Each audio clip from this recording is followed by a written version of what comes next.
I was simply going to say, that really brings me to something else I have to bring up, because when we're talking about the patient acceptance, we're talking about the patient experience, there's a flip side to that.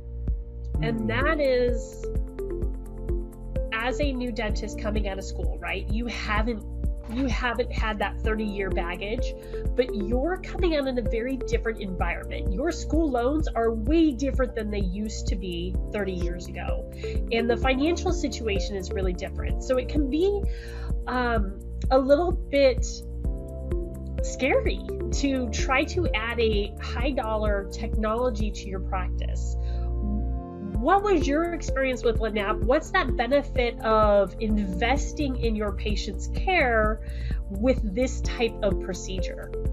It is a lot, somewhat, for a fresh student to kind of front load as far as like the finances are concerned, but your ROI isn't in that you're going to just make a ridiculous amount of money right away. What you're doing is establishing, number one, a patient base, establishing a name, and ultimately, like, this money comes back to you. It comes back to you in the patients that you see, number one, either for the procedure itself, which, there's a certain amount that you can do where it will pay for itself, possibly within the first year or two, and that's only LANAP.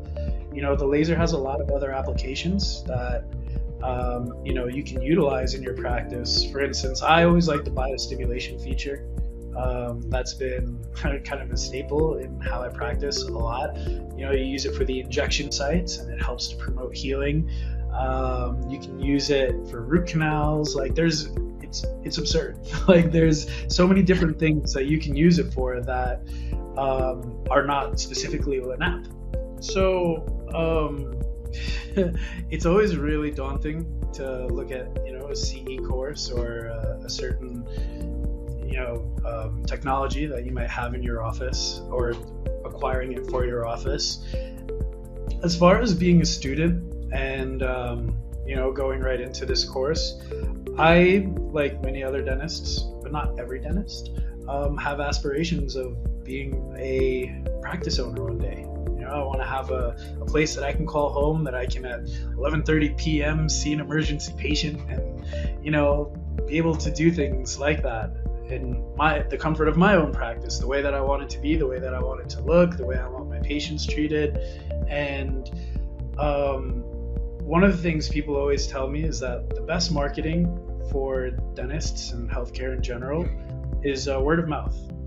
And word of mouth means doing things that are worth talking about.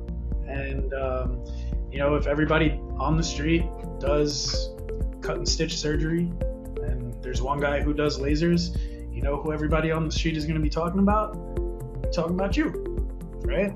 So as far as promoting what I hope to be a practice one day, I want to be unique, and I want to be able to provide the best care that is available, that is studied, that is tested, that is proven.